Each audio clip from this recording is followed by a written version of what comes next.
Bye Bye Monkey is an Italian film. In Italy, it was called Ciao, Maschio. Ciao meaning bye or hi, and Maschio meaning, well, it actually doesn't mean monkey, believe it or not. What does it mean? I'll tell you in a little bit, okay?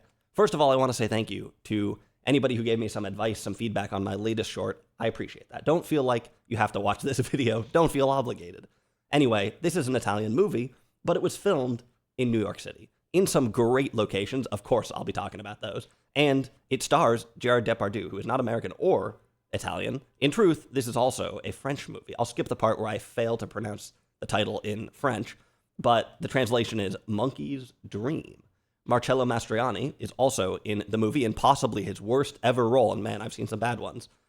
James Coco is here too, also pretty bad, and there's an older Geraldine Fitzgerald. The movie is from 1978, and the cast is rounded out by adult film star Abigail Clayton, an unnamed chimpanzee, and a bunch of rats. In New York? So yes, this is another monkey movie. The last one, maybe the penultimate one, we'll see. Possibly it's the weirdest and the worst of all, and that is really saying something. This mess of a film is helmed by Marco Ferreri, an infamous director. Not as infamous as someone like Ruggero Deodato, but provocative without a doubt. And I think it would be fair to call him a giallo director. So keep this in mind when you wonder what the heck is going on in this movie. What were they thinking? Well, these guys were used to making some pretty provocative film. That was their logic in some ways. Now, I guess we've all seen movies where Hollywood goes on the road, takes a vacation, goes to some other country, and brings the Hollywood thing with them in the suitcase. Makes an American movie somewhere else. It's kind of weird. What about the opposite? Well, that can be even weirder. It can be pretty jarring to see all the quirks of a foreign cinema applied to a place just down the street from you. If you don't live in the US, then, well, forget I said that. One reason why you might check out Bye Bye Monkey is because it takes a foreign genre, and a pretty extreme one at that. And it does the whole thing in New York and more or less in English. Of course, between you and me, you probably don't want to watch this movie. If you've already seen it, tough luck. Still, it's kind of interesting. I'll talk about some of the details of the internationalness of this movie shortly. Before we get too carried away, though, let me set the stage. This shouldn't take long because the movie basically has no plot. It follows Gerard Depardieu. His character is named Lafayette, I think, as he wanders around the city. That's kind of it. I don't really know who he is or what he does. At some point, he acquires a monkey. Maybe I'm being a little bit obtuse here because there are a couple of anchors in the story, even if it mainly seems like empty space and nothingness. Lafayette seems to spend most of his time helping out, possibly being employed at, a wax museum that focuses on Roman history. Take note, we have a pointer to Italian tradition and history, to Italian heritage, this wax museum. Interestingly, James Coco, one of the few American actors in the film, plays the imperious head of this museum. If he's not at the wax museum or in his bed, Lafayette might be helping out at the local feminist theater group. The Roman Wax Museum and the feminist theater group make for an interesting contrast, and it might start to clue you in on some of the themes of this movie. Before we talk about the monkeys, I gotta warn you that, what the theater group gets up to is controversial. It's something I can't really discuss on YouTube, in fact, but let's say that it provides some wild foreshadowing of Depardieu's legal problems in the year 2025. If you go to his Wikipedia page and scroll down to the allegations section, they mention an interview that Depardieu did in 1978, published in English in 1991. This movie is from 1978, and one of the lines that they quote on the Wikipedia page is in this movie, almost word for word. He said it in the movie, and he also said it in real life in an interview. Odd coincidence. I wish I could be a little bit less circumspect, but the point is, I guess, first, that you might be really turned off by the movie kind of early on, and if you aren't, you might be really confused. Good luck trying to figure out what the heck they were trying to say here. Maybe it's empty and haphazard provocation. It probably is, but even that is a little hard to parse out. I'll try to enunciate some themes of this movie in a moment, but the film really starts in the clouds, and the fog never entirely lifts. Let's talk about the monkey. One of the highlights of this movie is the beach. We get a bunch of scenes filmed on a beach next to the old World Trade Center. If you look at a map of New York today, you won't find any beach next to the Twin Towers. Yeah, well, you won't find either of those things, in fact. But if you looked at a map of New York in the late 70s, you would. Basically, the neighborhood known as Battery Park City used to be in the Hudson River. But when they built the World Trade Center, they had a bunch of extra dirt lying around. They used a bunch of that dirt and some stuff from other projects as well to fill in part of the river to make some new land. And for a little while, all that was there was a big beach. This is pretty well documented, actually. There are some really cool and surreal pictures of it online, easy to find. It turns out they filmed a significant part of this movie right there, and that is pretty cool. This is where we meet the monkey. Now, first of all, on this beach, let's see. The first thing you notice when we see these beach scenes is that there's a huge gorilla on the beach. Well, a big gorilla costume or model or puppet or something like this kind of lying on the beach. Basically, it looks like King Kong fell off the World Trade Center and landed right on this beach. And we have the Twin Towers in the background. I think I might do the 1970s King Kong next week. So I'll save some points for that. I haven't decided yet. I am curious about that movie because unlike the other two King Kong films I've seen, which are set in the 30s, that movie, I think, was set in the 70s, my favorite decade. Interesting to see contemporary King Kong, even though it seems like with the World Trade Center mirroring the Empire State Building, it's probably doing exactly the same thing. And in truth, I suspect that it is probably basically the same as all of the other monkey movies. We've seen a lot of the same themes across these movies, and really King Kong is maybe the most clear and explicit monkey film of all time.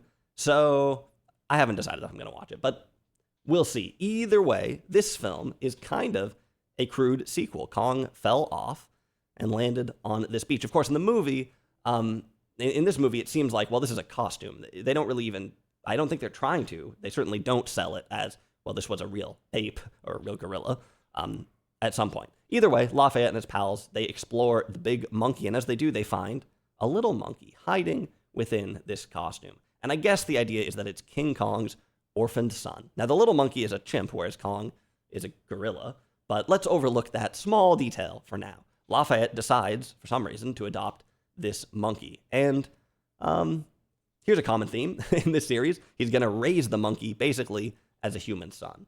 This is a metaphorically loaded situation. This aimless guy doesn't quite have a meaning in his life, doesn't quite have a blueprint in some way, adopting the orphaned son of King Kong. And now, back to the title. Maschio apparently means man, or really macho. See ya, man. I'm not going to spoil anything here, but most of the masculine things we see in the movie don't really pan out. They don't really go anywhere. Actually, I will spoil it. None of them go anywhere. Not even Marcello Mastroianni, who plays against type here to be a shy outcast. Not even he can find a happy life in the film. In some ways, you might read this movie as a rejection of traditional masculinity, represented most prominently by the Wax Museum, I suppose, which is also nationally coded, right?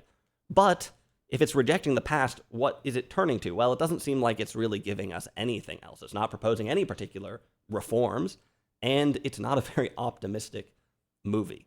Masculinity has been a theme of almost every monkey movie we've seen. Well, of every one. And maybe it's a little bit hokey, but you can see where people get this idea. Usually, we get a big contrast also between the monkey and the modern world. I guess that's sort of inevitable when you have a monkey wandering around in the modern world. What's a little more surprising, I guess, is that all of these movies also have a libidinal aspect. And, this one's no different. It has an adult film star in it. And our window into masculinity is 90% sexual politics in this film, with a little sliver of fatherhood thrown in.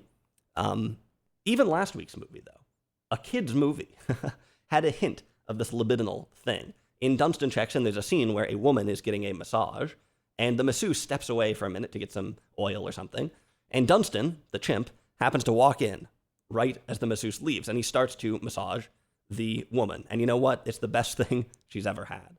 We don't need to read into this too deeply, but it's telling that even in a kid's movie, the monkey has some kind of sexual potency.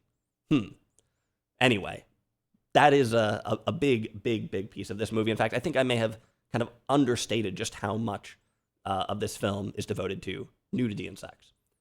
There's one other big monkey theme, which is foreignness, I guess. And that's a significant part of this movie as well. Every monkey movie we've seen has said something like, he's not from around here. Or let me introduce you to my friend from Africa, right? Well, in this movie, there is another angle in some ways, because this itself is a foreign film. Now, Depardieu and Mastroianni, they seem to do all their own dialogue in the movie, and they both got real strong accents. At first, it's actually not totally clear whether their characters are supposed to be foreigners, or if it's just a limitation of the movie. And believe me, there's so many limitations in this movie, it would fit right in if they were supposed to be Americans, but just couldn't stick the accent. We eventually learn that Mastroianni's character, Luigi, is indeed from Italy. It's never revealed exactly where Lafayette is from. Either way, immigration is a kind of a big theme in the movie, and it's a bigger theme in this movie than in any of the previous monkey ones, really. In fact, Lafayette takes the monkey to some kind of government office to officially adopt him or to get him citizenship or something like this. Luigi explains to him how difficult it is to be in the country if you're not a citizen and how important it is to have a national identity or something like that. Bye Bye Monkey actually one-ups our other monkey movies here by basically bringing the monkey to the DMV, introducing the monkey to bureaucracy.